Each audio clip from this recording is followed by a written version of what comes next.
Hola, ¿cómo les va? ¿Qué tal? Bienvenidos. Somos Salud en todas las políticas. Es un gran placer poder estar con ustedes. Siempre es lindo encontrarnos y bueno, a ver, les voy a proponer un tema que nunca es fácil de conversar, pero que es necesario porque también es parte de las cosas que nos suceden. Vamos a hablar de la oncología presente y futuro. Y cuando decimos esto, decimos cáncer, que es una palabra que casi no queremos nombrar, pero lejos está de querer vincularlo a la muerte, al final, al dolor. Hay muchas cosas que van sucediendo, hay cosas que está bueno saber y aprender para poder afrontar mejor las situaciones que nos toquen. Y lo más importante es que la ciencia permanentemente evoluciona y muchísimo en esta cuestión. Y eso es lo que queremos transmitir. Esperanzas y certezas a partir de quienes trabajan e investigan muy seriamente día tras día acerca de esta enfermedad. Bienvenidos, somos Salud en todas las políticas. Doctor Gabriel Orbagalo, ¿cómo va? Bienvenido. ¿Cómo estás, Milva? Bien, muy bien, ¿vos? Muy bien. Ya uno extraña, ¿viste? Venir al programa. Ya se te hacía largo, necesitabas venir. Sí. Bueno, está muy bien, acá estamos. Hoy te traje un tema que si lo tocamos con seriedad... Vos no tenés seriedad, empecemos por ahí. Bueno. O sea, sí la tenés, pero ya te estás riendo, entonces me resulta poco creíble. El título que le puse fue Agua va. Bueno. Vamos a suponer que estamos los dos caminando, paseando por la Edad Media, por un pueblo por alguna ciudad de Europa. Sí. Y escuchamos gritar agua va. Sí. Corre. Corre, claro. Corre, escondete, tapate, El tema cubrite. es para dónde. Corre para cualquier lado. Okay. Menos por donde escuchaste que venía el grito. Ah, bien, perfecto. Y no vuelvas por un rato. Y te voy a explicar por qué. ¿Y por qué? ¿A qué viene el título? En el mes de noviembre, precisamente el 19 de noviembre, no voy a decir se festeja porque no hay manera. Se conmemora. Se celebra. Se conmemora el Día del Retrete. Ajá, del inodoro. Del inodoro. Pero bien. Parece y ahora sí vamos a hablar en serio, esto lo impuso la Organización Mundial de la Salud.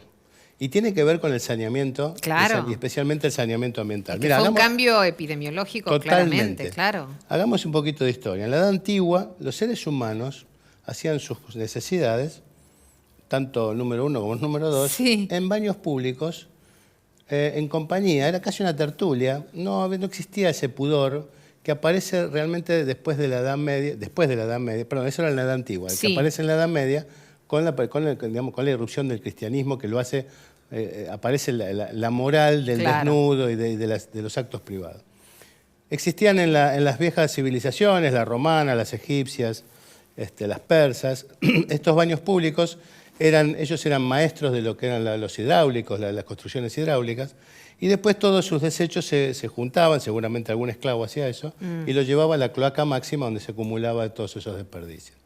Como te dije, después empezó a censurarse esto de compartir el baño, entonces ya la gente de la realeza, el clero, algunos de la nobleza también, tenían su recinto donde hacer sus cosas, pero la gente común hacía en un río, en un pozo, o si no en un cubo, un balde, y luego gritando agua va, y ahí venía la historia, lo arrojaba por la ventana a la calle.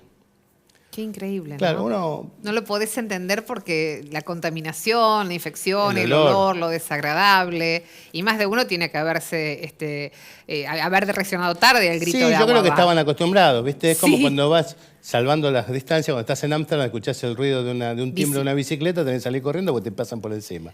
Acá sería algo parecido, la gente es como que ya lo tendría incorporado, me imagino que lo tendría incorporado.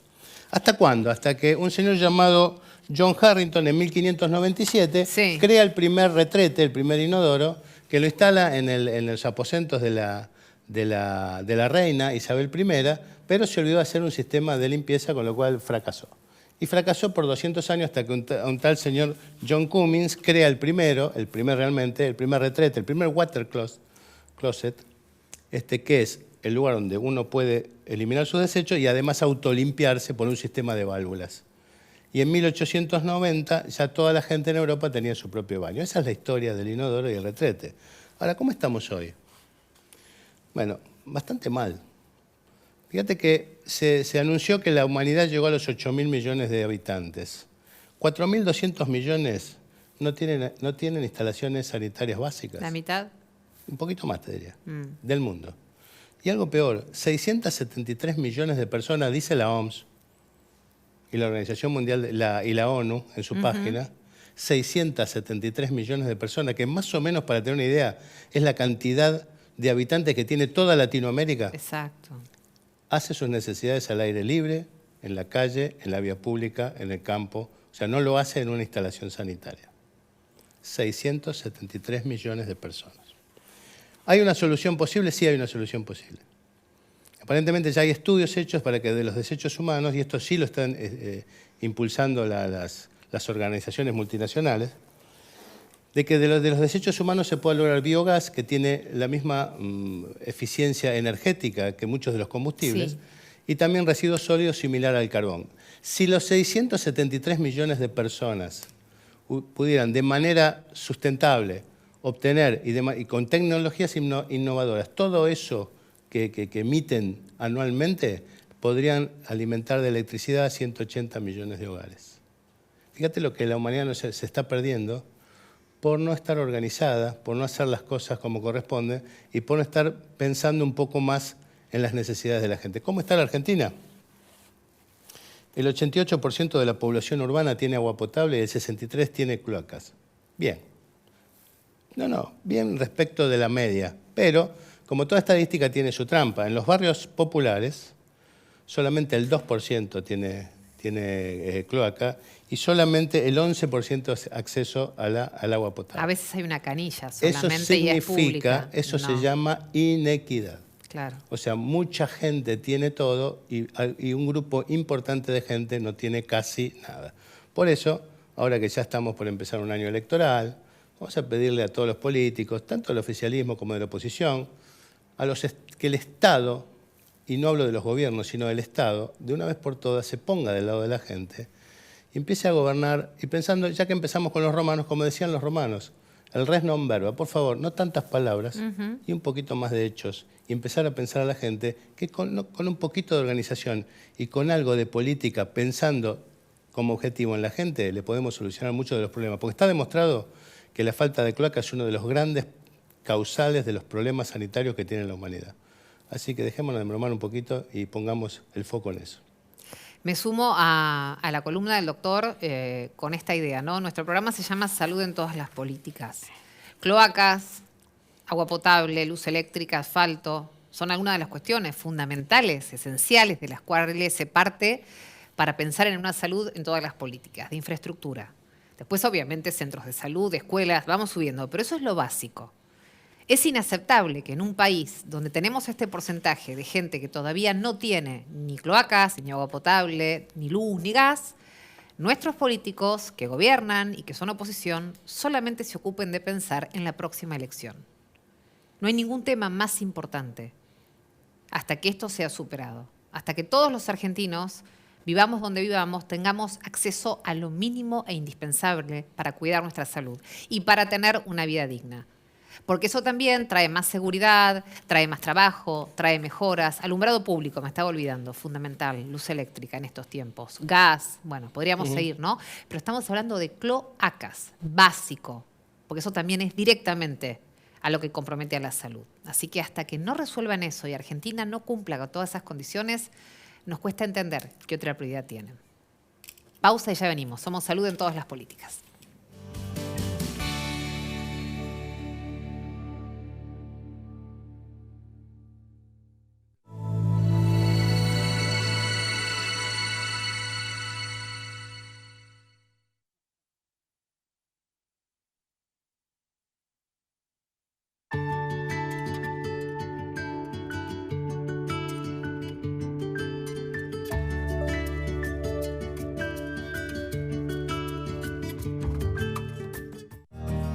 ANDAR, obra social de viajantes vendedores de la República Argentina. Planes de salud para monotributistas y particulares. Solicita un asesor comercial al 0810-345-0184.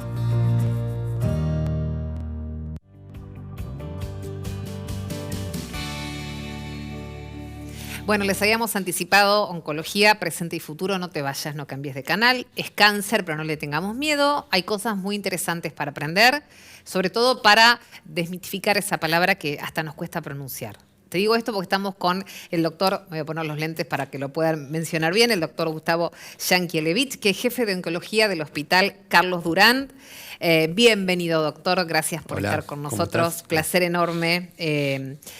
Vamos a abordar un tema en el cual todos decimos, ay, no quiero ni escuchar hablar. Pero resulta que hay muchas cosas que se han ido superando con el trabajo de ustedes, con el avance científico, y que son muy esperanzadoras.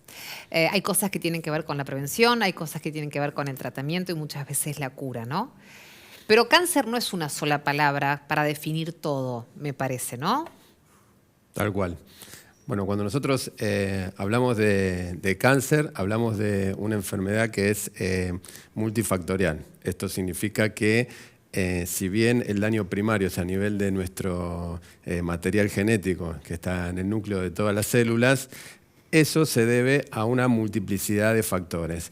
Y esa multiplicidad de factores te da un espectro en donde tenés, por un lado, los que son aquellos tumores que son hereditarios, que tomando globalmente estarían entre el 3 al 10% del total, y aquellos que suceden por diversas situaciones o formas en que nosotros vivimos. ¿Y ese qué porcentaje tiene? Ese porcentaje es la mayoría de los tumores. Y en realidad nosotros, siempre yo creo que la educación es la mejor medicina. Siempre, primero que nada. Siempre que nada. Entonces, nosotros tenemos hoy que existen muchos factores de riesgo que no son solamente para contraer cáncer, sino también para enfermedades neurovasculares o cardiovasculares, que uno en la vida cotidiana puede modificar y solamente adoptando lo que se llaman hábitos saludables uno puede reducir esa incidencia. Permítame, porque esto que acaba de decir respecto de los porcentajes de ese cáncer heredado de pronto o genético porque viene de algún familiar anterior a nosotros, es menor que el porcentaje del cáncer que, no sé si la palabra es autogeneramos, pero ando por ahí, digamos. Serían tumores que se producen por cómo vivimos nosotros. Eso Exacto. No es solamente en la Argentina, sino principalmente es en el hemisferio occidental y algunas particularidades que se dan también en todo lo que es la costa del Pacífico de Asia. Nosotros en la Argentina, que yo les invito a todos los que nos están viendo, desde el año 2003 se realiza una encuesta nacional de factores de riesgo. Ajá. Que eso se hace cada 5 años y lo hace el INDEC con nuestro Ministerio de Salud. Y esa información nos va a decir cómo va a estar nuestra población en los próximos años. O sea, nos proyecta al futuro. Esta es una encuesta que se hace en 50.000 hogares en todo el país y principalmente toma los factores de riesgo para lo que se llaman enfermedades crónicas no transmisibles, entre ellas la oncología. Y si uno ve la evolución, estos datos son públicos, están al alcance de cualquier persona, uno va a ver que 2/3 de los argentinos tenemos sobrepeso. Sobre todo está impactando en los últimos años a nivel infantil, que no nos había ocurrido tiempo antes. El consumo bajo de frutas y verduras. El aumento del consumo de cigarrillo, sobre todo en las mujeres más jóvenes de la adolescencia. El aumento del alcoholismo. ¿En ese orden, doctores, o lo está enumerando? Está en la encuesta. Estoy enumerando los factores. Ese tipo de factores. Obesidad, alimentación que tiene escasez de frutas y verduras, alcoholismo y cigarrillo. Tabaquismo y también el ejercicio. Sedentarismo. El ejercicio, prácticamente el 80% de los argentinos no tiene una rutina regular de ejercicio.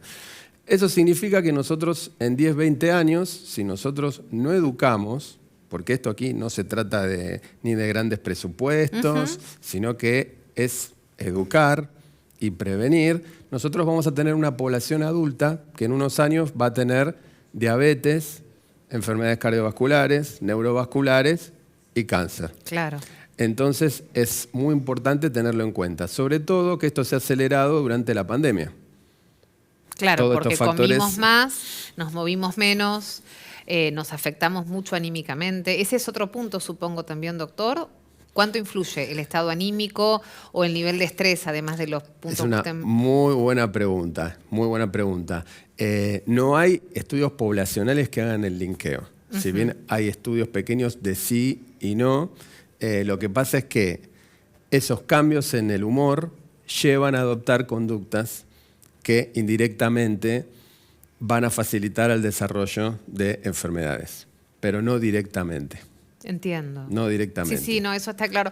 Me vino a la mente la frase histórica de los abuelos, no te hagas mala sangre, que decían, entiendo que se estarían refiriendo de alguna manera elíptica a eso, a que no te amargues, no te enojes, no te angusties, porque le hace mal a tu cuerpo, le hace mal a tu salud, ¿no? Lo más importante es tener pautas saludables, más allá del estatus socioeconómico que tenga la persona o dónde vive. También tengamos en cuenta que cuando nosotros hablamos de nuestro país, Argentina es un imperio, es un país muy grande donde tenemos muchos países. Es muy diferente lo que es hablar desde Capital Federal que hablar desde Catamarca o de Santa Cruz o de Chubut o de Neuquén.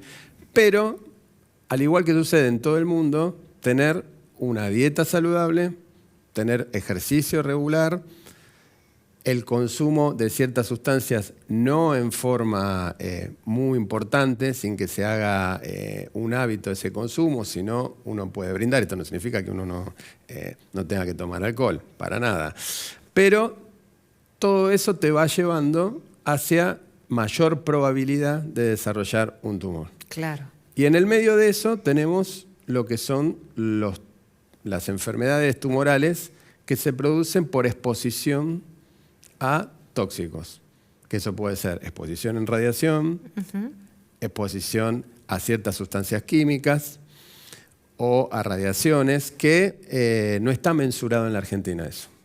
No hay una información, digamos, pública pertinente en el territorio nacional para que linkear o asociar ciertos tipos de tumores con algún tipo de impacto medioambiental. Que eso me parece que es un deber que tanto el Estado como las sociedades civiles deberían llevar adelante en los próximos años. Claro, para que se tenga conciencia de esto, ver si hay ciudadanos que están expuestos a determinados factores ambientales, en realidad, porque a lo mejor tienen que ver con productos químicos, con ondas de lo que fuere, ¿no? Sí.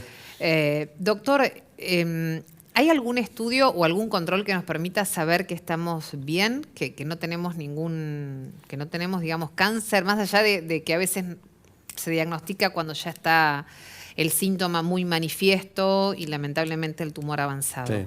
Además de la prevención en nuestros hábitos de vida. ¿Qué es un laboratorio anual? O sea, ¿cómo medianamente vamos chequeando que nuestro organismo no tenga esta enfermedad? Hay dos palabritas que son importantes. Una que yo voy a hacer mucho hincapié, que se llama tamizaje, que el tamizaje es hacer un test a nivel de población general y yo a partir de ese test puedo determinar casos que pasaban inadvertidos y por hacer ese test yo bajo la mortalidad de esa enfermedad. Por ejemplo, y lo que está bien establecido, también en la página del Instituto Nacional del Cáncer o de las principales sociedades científicas, es el Papa Nicolau. Sí, claro, en las o el mujeres. test de HPV en sangre. La sangre oculta en materia fecal a partir de los 50 años, o la videocolonoscopía, la videocolonoscopía. Y también tenemos en las mujeres lo que es la mamografía complementada con la ecografía mamaria y la palpación, sea de la propia persona o del profesional. Ahí no se ponen de acuerdo. El Instituto Nacional del Cáncer habla que es a partir de los 49-50 años. Las sociedades científicas hablan de 41 o 42 años en adelante. Pero lo más importante es hacerla y que la paciente junto a su médico vean el riesgo que hay para empezar antes o después. Estamos hablando siempre de población general.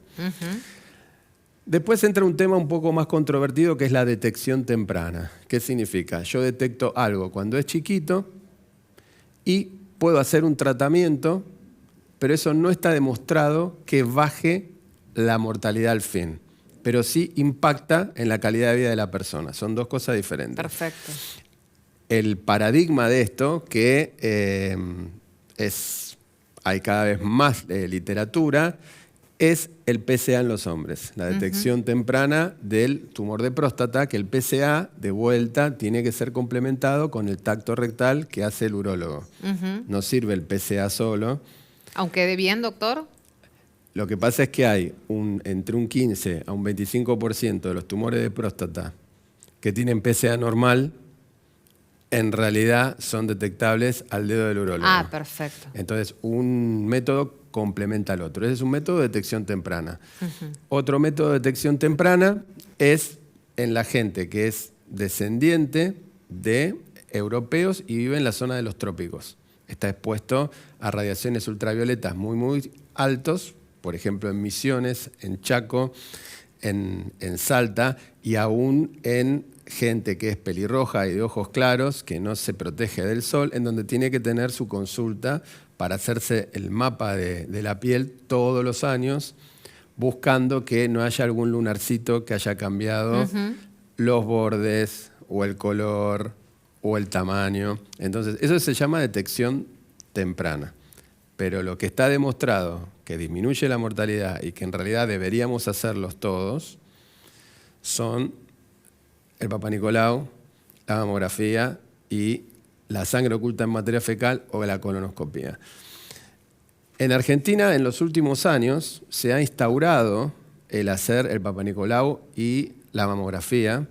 En la última encuesta de factores de riesgo nacional, 2/3 de las mujeres hacían su mamografía, pero también la contraparte es que solamente el 30% de la población hace la colonoscopía o algún tipo de tamizaje para cáncer de colon.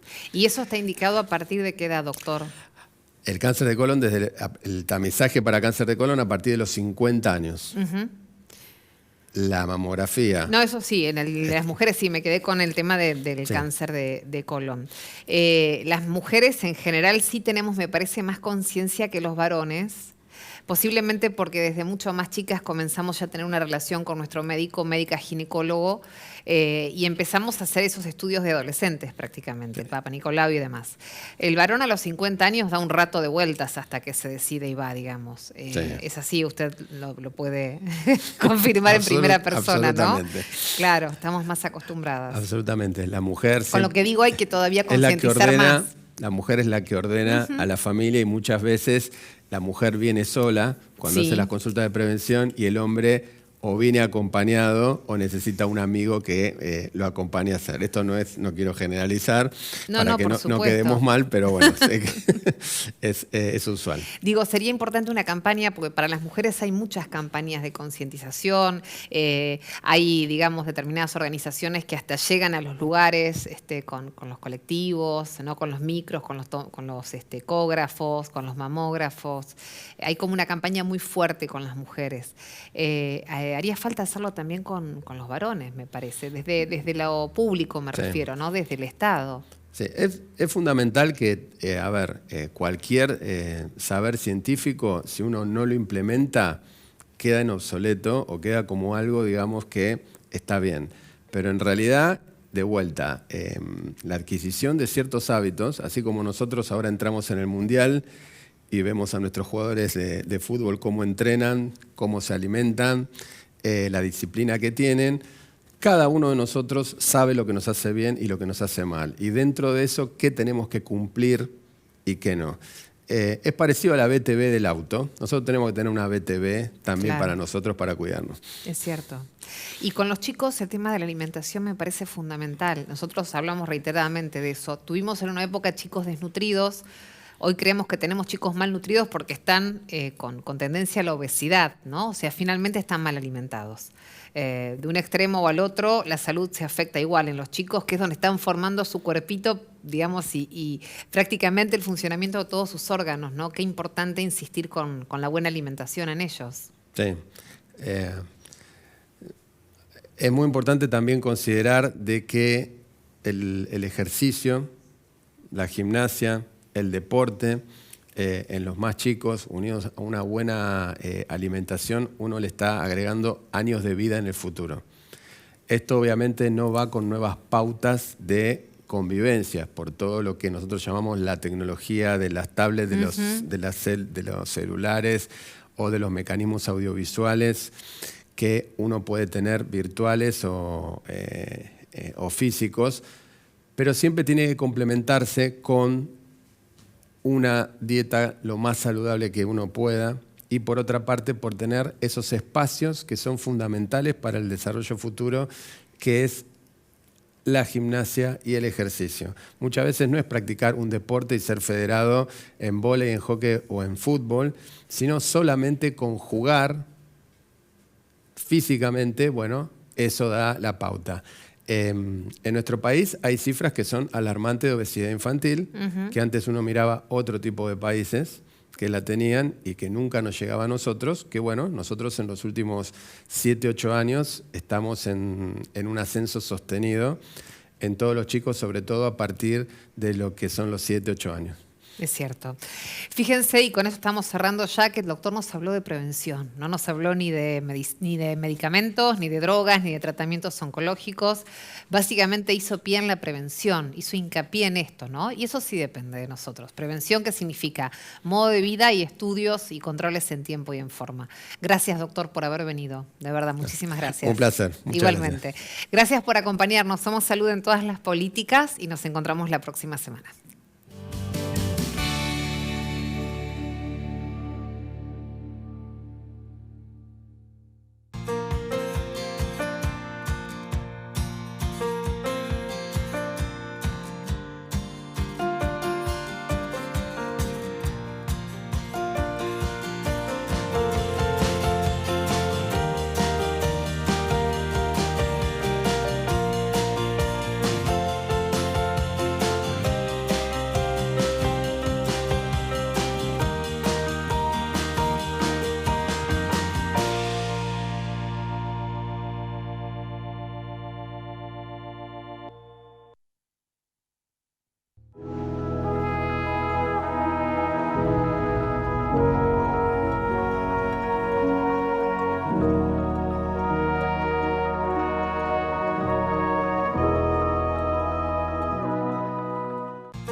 A veces no alcanza a contener todo lo necesario para cuidarte, sino entender cómo contener en cualquier momento. OSDE, 50 años, junto a vos, a lo largo de tu vida.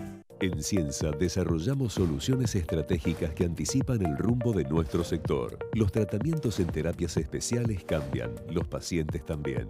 Ciensa, la salud es nuestro compromiso.